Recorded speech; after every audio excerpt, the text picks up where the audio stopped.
On today's episode of the Real Recovery Podcast, episode 51.1, we're celebrating a milestone, 1 full year of stories, resilience, and real recovery conversations.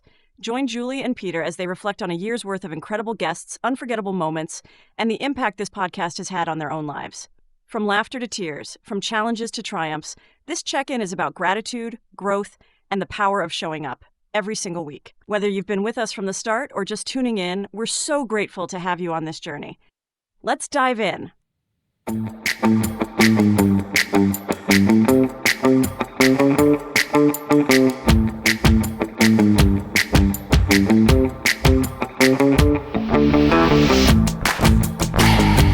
you hear me okay? I can hear your beautiful voice just fine. Let me be sexy now. What are we doing here, Julie? Look, everybody, we're on this special show. Hi, we're checking in. It's been a while. This is Julie from the Real Recovery Podcast. And this is Peter. And we've been yapping away for about an hour. We finally decided to record it. Yeah, I used to listen to this one podcast that it was a couple.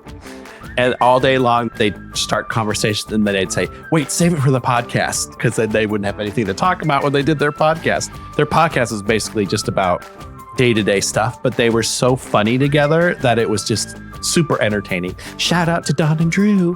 Hey, there you go.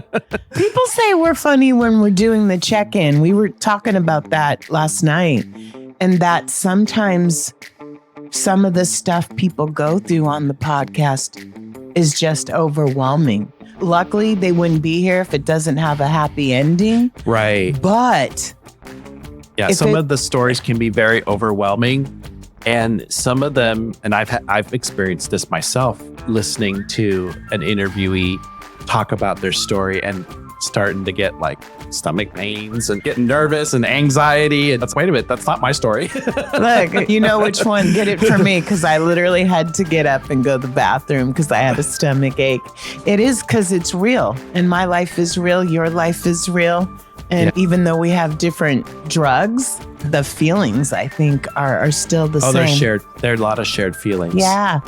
I'm excited to be here today. Life can sometimes be overwhelming. Yeah. But there's so much good stuff from the podcast that we just finished our 52nd episode.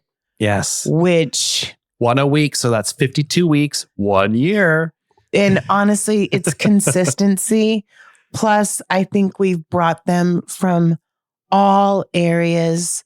We've really hopefully opened up people's mind that your program is your own program. Nobody's is exactly the same. Yeah. I think we've shown throughout those 52 that there's hope. Oh my God. There's no wrong way. That recovery is possible. Yeah. And there's a lot of ways to do it. And I'm really happy because I think we've represented the LGBTQ plus community. Right. We've done well-briety. Yeah. We even had somebody from 4D's teenage program. Yeah. And then their mom.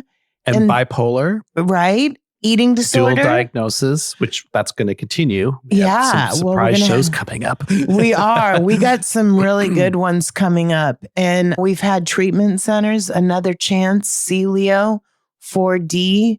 And then we've had True Colors. Yeah. Oregon Recovers. MHAAO. Yeah. I think I got that right. Yes. That's the one I always mess up. And for Terry and Tara, Terry and Tara, that was amazing. And yeah, just so many incredible people have been so gracious to share and be so open, honest, and personable on our show. And it's just amazing to me. And it's emotional. Sometimes the people say, wow, the podcast, I don't know how many times I've sat here and cried through somebody's story. Right. And I'm like, holy crap, I'm so glad you made it. Yeah. And on the fun side, our last podcast, our 52nd episode, it's coming out, is like an upbeat, amazing story of two friends. One has 50 years sober. It's unbelievable. One has 42 years sober. We just celebrated that yesterday. And Larry, the one with 50 years sober, when I called him and asked him to come do the podcast with Al, he's, what the fuck is a podcast? I didn't even know what it was. He's like 78. He's 77 going on 78 years old. And he's, I don't know, no podcast. And he drove from Corvallis to do this podcast. Without knowing what it was that he was doing. That's, I think, more about him and his friendship with Al, because he would do whatever for Al. And Al would do the same. And you'll hear that come out in their podcast. When they're talking together. Talks about the fellowship too and how much fun they had. Yes. And they've talked on the phone every day for 40 years. I loved where Larry said, I saw how much fun and joy that was being had in the meetings, and I wanted part of that. That was a statement he made. And I thought, God, that's so true. We need a cabin. Yeah, I got my little trailer. No, I'm just saying, and I have a shack at the Lincoln City that I can go to. But yeah, those stories of them getting these shacks, putting on patios and stuff was amazing. I'm glad we ended the year with theirs. Yeah, it was like everything. So it was a really good one. I just finished editing it, so it's very fresh in my mind. But it also touched on a lot of personal tones for me. And I was talking about this earlier with Julie about, I have some dear friends who have a similar relationship where we go do campings together and stuff. And unfortunately, they live in a different state now. And so we haven't had that so much lately, but I'm looking forward to being more like Al and Larry in my retirement when when we're able to get together and do those things with those close friends. And who knows what that's going to look like. Well, and this has been a year. If we think of everything that's happened this year, whether it's a new person in charge of the government, which has been very overwhelming in our group, whether it's I got laid off, that was a lot. Yeah. Getting rejected from job offers. Not my favorite thing. And to be honest, we're worried about funding the podcast. We've done it with less than $500, but our own money this last year. And we're trying to get that solved and doing that while I'm trying to get a job, which we were talking about. Holy crap. Yeah. It just puts a lot of stress on us. And we don't bring that into the podcast so much. Life on life terms as we're doing it. I think about this sometimes too, because we go through these and we hear these stories, and sometimes after the podcast and in between the one that I've done and the next show, it's affecting me in different ways, or different things are happening in my own life personally.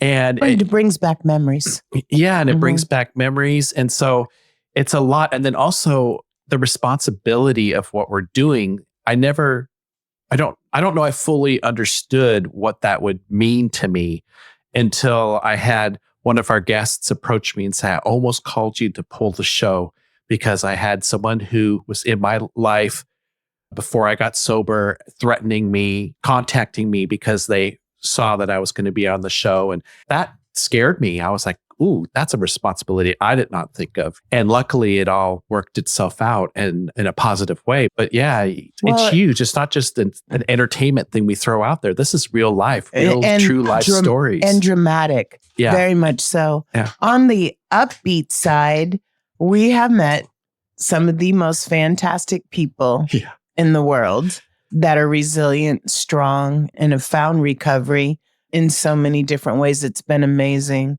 Just our little Val posted her picture today and I hearted it so quick. I love seeing her happy and so many like that.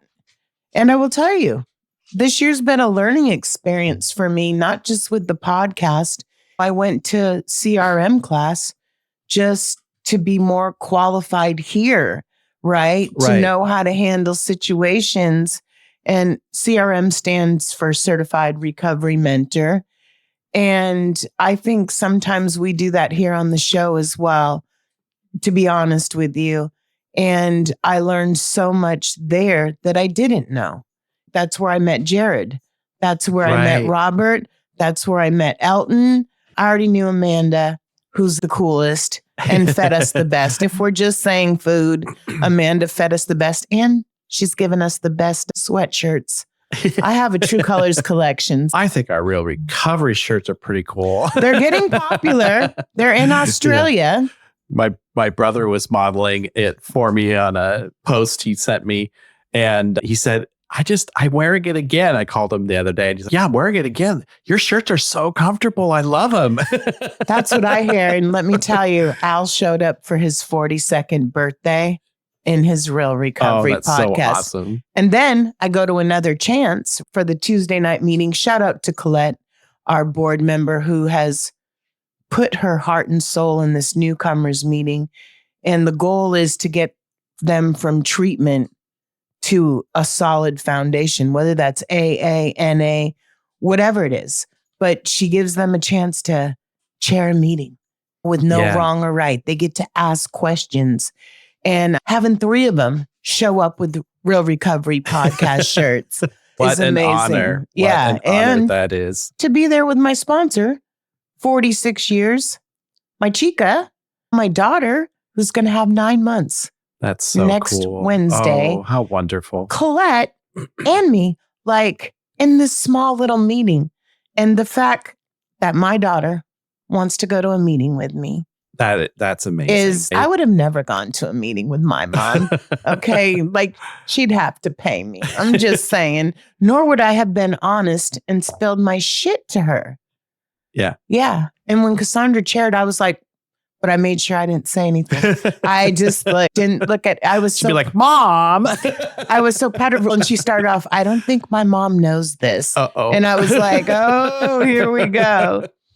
Do you remember when we were on a way to a meeting, we stopped in to get donuts and we were wearing our Real Recovery and these people started, are you in recovery? And for them to recognize, and I forget what I'm wearing. And then they're like, excuse me, are you in recovery? And we're like, yeah, and I am too. And it was like a connection was made. And that's really special. And I think it was Al who, when he was talking on his show, which is probably not going to be out till after this comes out. It's coming out February 28th, I believe. But he was saying how he was in the hospital and this nurse came in. He was in his state of whatever. But she said, wait, I'm a friend of Bill W's. Are you a friend of Bill W's? And it was like, boom, everything was calm. Everything was good because he had a friend, So I love that. I love that it's almost like a secret handshake. That's the same. So when I was in with the neurologist, the nurse, I wish I remembered her name. She's flawless. But I was like, I'm not taking all these medications. I've been sober for a very long time. And I'm a friend of Bill W's. I understand. That's so cool. And I'm like, it starts with an oxy. I'm not doing it. Exactly. And I've never been into medication, except for I do like some Aleve gel caps. I'm just saying. Over the counter, okay? No, I know when I first was on my journey, this is before I even really started to get sober, and I'd go to the doctor. And I was embarrassed inside, but I was like, I wasn't going to say anything or I wouldn't have been. Now it's like a badge of honor. Yeah, I am in the program. I love it when they say, how many drinks do you have a week? And I say none. And then they say how long? And I tell them the date and they're like, holy cow. And then they're like, do you smoke recreationally? And I'm like, no. So yeah, this has been a year. And thanks for putting up with me. I have gone through medical leave, IOP, CRM, being laid off, like major stuff, and new carpet, which was the best thing. But what a year of growth, for me personally. And then I think the podcast has really given me a sense of peace in a different way. Yeah. Might be worried about the funding, but if we weren't doing the podcast, I don't think everything else would have been as smooth. Yeah. Does that make sense? Yeah, I did. In reflecting, I was like, what have I been doing if I hadn't done the podcast? I probably would have been working with clients, building my business, MediaCorp business, and which is good. I enjoy it, but it's not nearly as satisfying. And then the other thing is it's like an artist. You paint a painting or make a sculpture and you're like, yeah, okay, I did that. Until people come to you and say, wow, that's a gorgeous painting, or I love that sculpture. you really don't know what your work means or how good it is until someone tells you. I find that because I have a family of artists and they're all the same way. I don't know. What do you think about I'm looking at this piece of art? Because I'm not I didn't get the painting gene. I have my artistic abilities in other ways. And they're like, look at this. I don't know. I think it needs something. I'm like, what are you talking about? It's gorgeous. It's beautiful. Just so you know, Peter does the artwork for every cover of every podcast. My personal favorite still and will always be Skylar Ray's with the bucket hat and the tattoo. And speaking of Skylar, he's gonna be having a concert this Saturday. Coming up, isn't it? Yeah. Yeah, I'm excited to see him. This will be my third time getting to see him perform. Wow. And I put a little snippet. I'm not exactly sure how I did it because I'm not a technical genius, but somehow Facebook asked me, hey, you're celebrating 1 year on your page. And it said, do you want to add a song? And I said, yes. And I clicked on Skylar. Oh, wow. And so it's That's on our cool. Facebook page and I sent it to him. So I wasn't He's such an breaking awesome any guy. copyrights.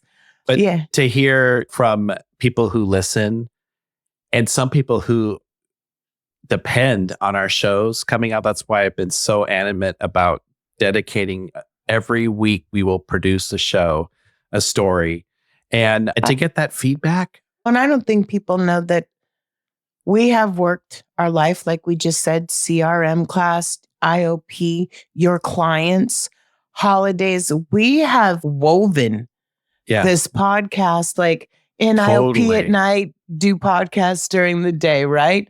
Week of CRM class, doing it this way. You have a deadline because your client is releasing a book.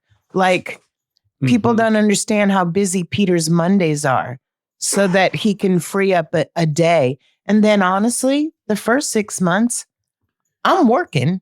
Right. Your husband is giving up his home time every Saturday, literally. Yeah. It's a lot of commitment.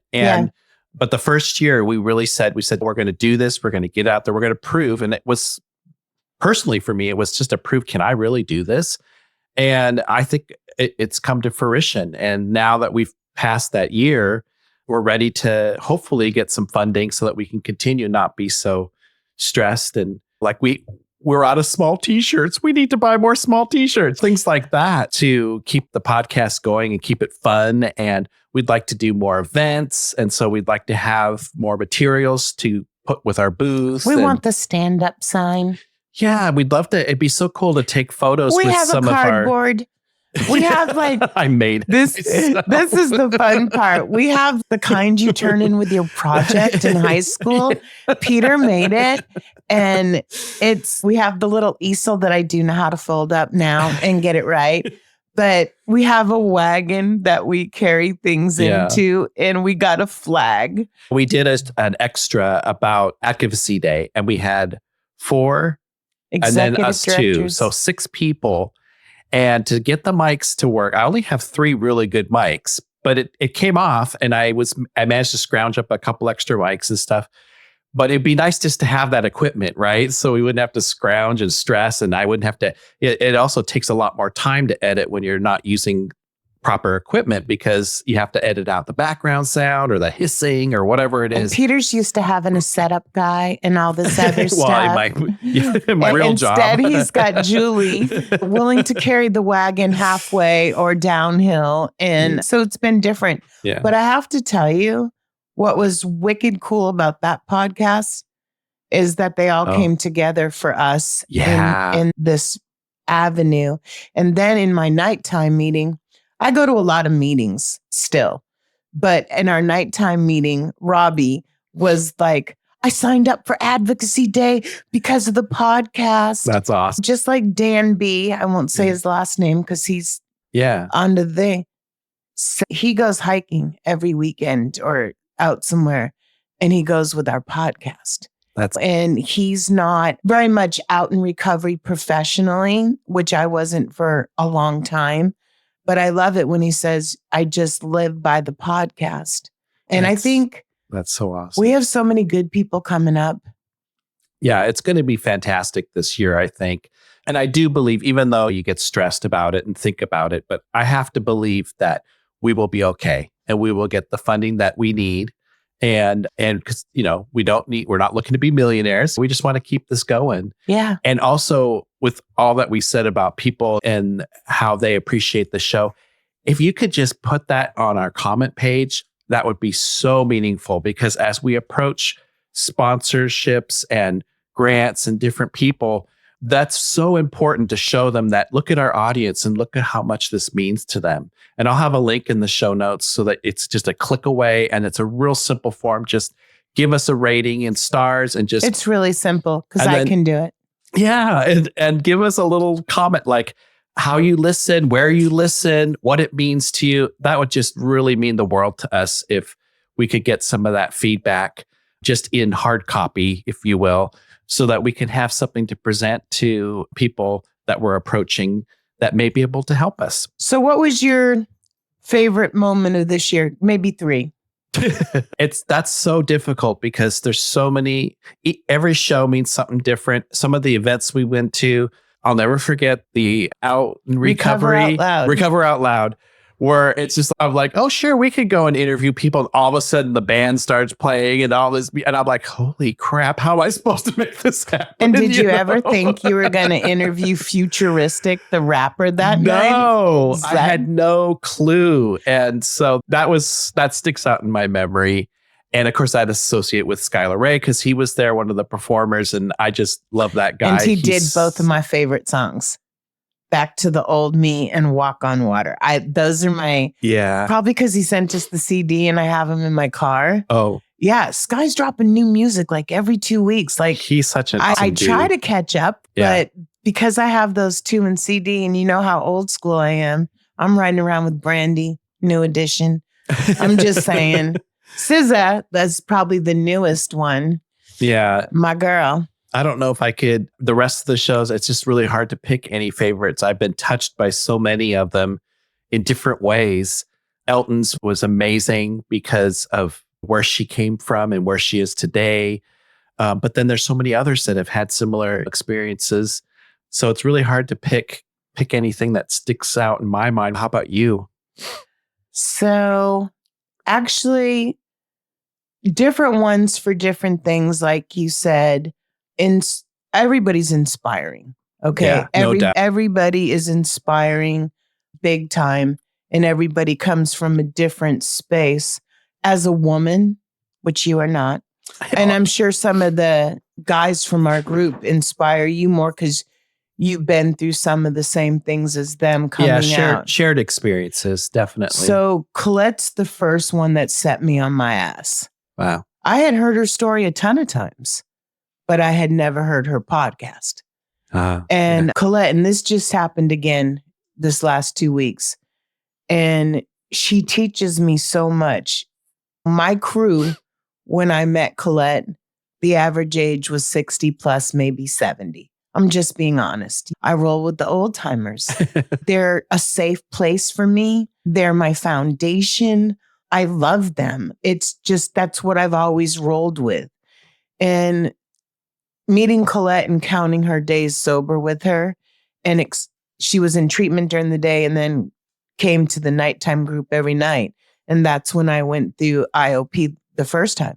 I actually remember coming out of St. Vincent's, and this is before we did the podcast, and I'm crying in the parking lot because they said I wasn't sick enough to go to IOP. And I called her.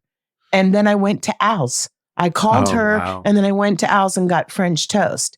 So, and then I luckily got into Cedar Hills. But it's crazy.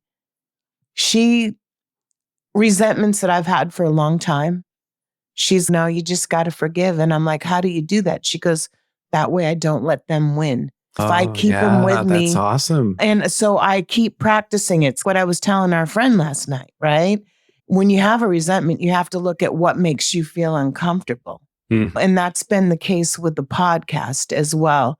When I get uncomfortable about very explicit needle usage, I'm uncomfortable. And I don't know if that's something I'll ever get over. I can't watch it on TV. And I have no urge to use, but it's not something I like to relive.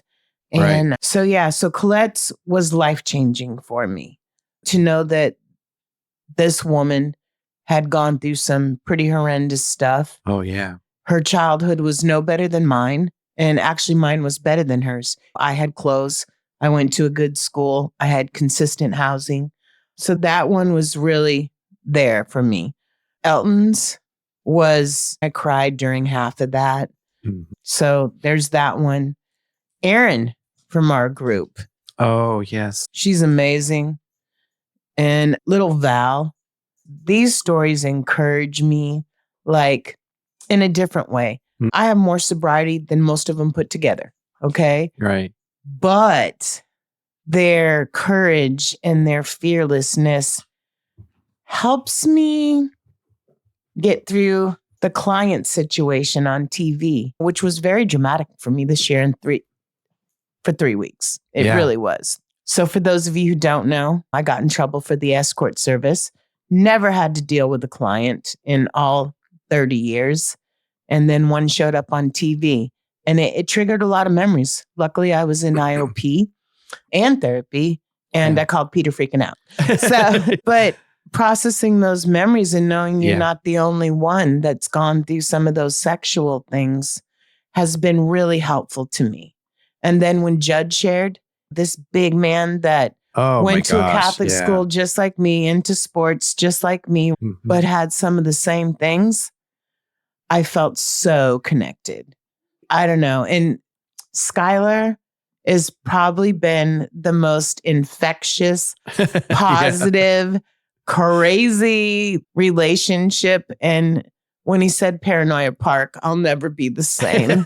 There's so many. I don't want to leave anybody out. You know what I'm saying? Oh. And then truly a shout out to the Lunch Bunch who got us started enrolling. Yeah. Roger, John C., Izzy. Yeah. Oh my God. Thank God for them.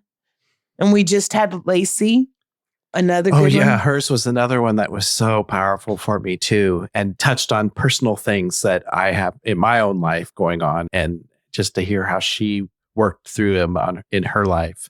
Yeah, everybody. I hate to call out anybody. Rogers. I know, because with the gun. Because then there's Amanda and Bo, who I have the prison commonality with, right? Yeah. And to see us all successful. Robert, John Morgan, who has 45 felonies, and here he just opened up a brand new side to Another Chance. Shout out to John, because John has been really cool.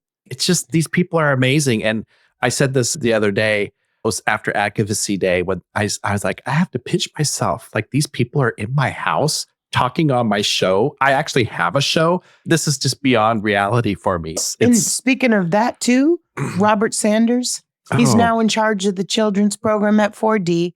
Adrian Burris has taken 4D to Washington, and they've opened up a treatment center. Now they're opening up a minor treatment center. It's like the work that's being done. To watch the growth happen. And Amanda has a house. They bought a house. Matter of fact, there was a guy at my meeting last night that lives in that house. Yeah. By buying a house, we mean a house for people, a sober house. A sober house. Yeah. And specifically a sober house for people who have done time. Yeah. It's not as easy necessarily for them to get housing. Yeah, exactly. Just like, your 31-year-old record can stop you from getting a job 31 years later. Yeah. Somebody found that out recently. Yeah, that was me. We have our lives, we have our ups and downs, we have things that we go through just like everybody else. And the podcast has really helped through a lot of that. So I'm so grateful that I have this. And I also, being a year, we were talking about this a little bit earlier, to work with someone 8 hours a day, we are with someone more than you are with your loved ones, is challenging enough. To have someone that's your friend, like a sister, and that you're on air with, and then that you're working together with, and to make it through we have not really had any trouble, which is What he's amazing. saying is I haven't whooped his ass. No, just kidding. I would never do that. But I would whoop somebody's ass for you. Well, you can't just sit down with anybody and have this kind of so that I'm beyond grateful that. On the trust level is really huge. Exactly. And because we're intimate with the people that we talk to. And I think that's what makes us so special, I hope, with people who listen, because we try to create an environment where people are comfortable. We're intimate with them. We really talk and relate to them, to the most emotional, deep subjects. And not only do we do that on air when we're in the shows together, but then Julie and I have conversations, and Colette and in our meetings. And I mean, in fact, Valentine's Day, the topic of the meeting was intimacy. And you want to talk about intimacy? Whoa. We are I almost intimate. Shit my pants when that was the subject. Okay. For me, it was like intimacy. The first thing that comes to mind is like when two people are together romantically. But intimacy really isn't that. That's just a part of it. No, I know. Intimacy happens when you are like we are on the show, when we're intimate with our guests, with each other. We're raw. We say it like it is. We're honest. Yeah. Honesty for me was and that's where the trust comes in. Because honesty for me, when I call Julie up or she calls me up and we're in a state, we just let it all out because we understand that person on the other side of that line is going to take it for what it is and is still going to love us, not judge, and be there for us. So I think that's the attitude that helps us stay friends and co-hosts and family. Yeah. And I will say one thing. It does matter, but no matter what we go through. Right. The thing that I know, there's 1-star days. Sometimes there's 3-star days. Yeah. Al's podcast was a 5-star day. 10. Yeah, exactly. But I'm part of the no matter what club. Yeah. And it doesn't matter if things are going well or if it's the most challenging year you've ever had or the most satisfying year, because that's been both for me this year. Mm-hmm. It's been one of the most challenging, growing, and satisfying years. Yeah. So but no matter what. Yeah, no matter what. Use, drink, break the law anymore. And I will tell you another thing. I think we were so scared when we were sitting in my kitchen doing our stories. Oh, God. Yeah. Right? I felt like I was a naked stripper on a pole and standing in the middle of Portland, which I wouldn't do. Run an escort service behind closed doors, okay. But stripping, even if I was flawless, I wouldn't do it. Yeah. So that was really uncomfortable. Yeah. But I think throughout the year, we've released so many more little things because we hear them and we can relate to them that it's not as uncomfortable anymore. We're sharing our story every episode that we put out in a little way. I have so much less shame and so much more proud of. Yeah, every now and then I get a little, oh boy, what are people going to think? But then it's like, who cares? What the fuck they think? For me, I'm just like, I went to prison and I'm so much more, you need to love me and accept me the way I am because I'm amazing. I feel like any company that gets me, I work so hard and I've always done a great job that, I've only had 3 jobs in 25 years. That's impressive. Very impressive. So I know the next chapter. I don't know what it is. Right. But I know like sometimes it said, what was it? Sometimes you have to go through the biggest challenge to get to the biggest reward. Yeah. So I'm hoping that is the case. Yeah. I believe so. I do have faith. I do too. I tend to be impatient with a lot of things, and that's something I'm working on daily. And I can be impatient with the podcast. And I had to go through this year. We had to show our dedication. And what was rewarding is the people we met, the places we got to go, the things we got to do and be a part of. We got to go to a lot of places. And so you can't put a price tag on that. That's priceless right there. Seeing our logo on t-shirts was very cool. I'm just telling having you. our booth on TV, even though it was just a blur as a camera panned by. But It wasn't a blur, Peter. It was 6 seconds. 6 seconds. Okay. It was 6 seconds that we were on the news. How much is that for a halftime dollars? I don't know. Or Super Bowl commercial dollars. But it was more priceless. Shout out to Bo. It was at the Oregon Recovery Walk where we met EA. He was pretty funny too. Yeah. And then Izzy is always funny. Yeah. We've got some great characters that we do look forward to interacting with over the next year. And we're just going to keep going and we'll see what happens. Keep going as long as we can. Yeah. And we're going to try to do more check-ins because they're fun. And I think you get to know what's going on with us more. Yeah. Yeah. I think that people resonate with that openness that we share. Agreed. So. What would you like, right? You have a magic wand. They used to ask me this in interviews, and I would say a printer by my desk because the printer was like a football field away from my desk. And they'd go, really? And I'd be like, yes. But if you had a magic wand and it's realistic, what would you like 1 year from now? It can be personal and professional. I'd like to be able to be sitting here with you reflecting on an amazing year and to be able to say, remember a year ago, we were so worried about our financial situation and blah, blah, blah, blah, and be able to look back and say, we don't have to worry about that anymore. And we'd be looking forward to the next year. Yeah. Yeah, that would be awesome. And that really, for me, what I'd love to see happen is our audience to grow in Portland, to grow in Oregon, and to grow Don't forget around Australia, the world. baby. I know, around the world. I would love to see us really reach as many more people as we can, because I think that by sharing these experiences, this is like from the Stone Ages. Share your story, share your experiences. This is how we share. This is how we remember things and how we give hope for people to move forward. So for me, I'd like to be skinny. Let's just put that out there. You didn't ask me about personal things. I said personal or professional. Oh, personal, yes. I would love to drop 30 pounds or so and be 6-pack abs, but I don't want to be skinny. I might have only 2-pack abs. I'd rather be a 2X than a 3X. Let me clarify. I would like to have a job that's rewarding with a boss that really makes me happy and makes me want to work hard for them.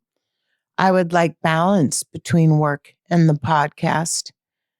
I would like to see us grow in 3 ways. I would like to see us have a show on our YouTube channel, whether that's monthly or whatnot. And I would like us to grow more in Portland, which I think we are. And I would like us to grow on social media, which I think we will.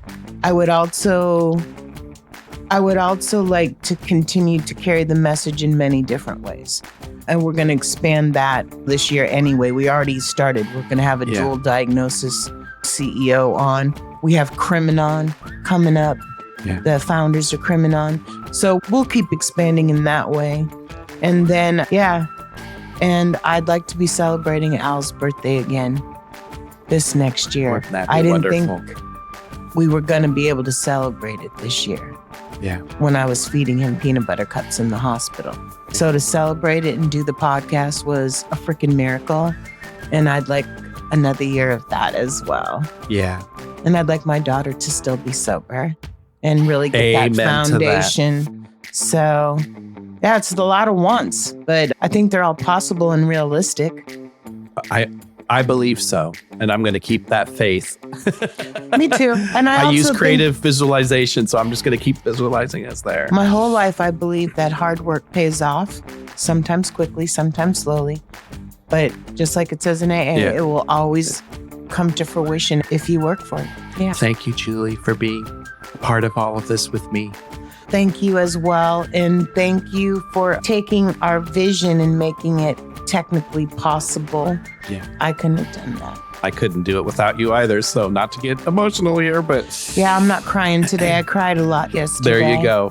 Thank you, everyone who's tuned in and who listens. And please, if you can, give us some feedback. It'd really be appreciated.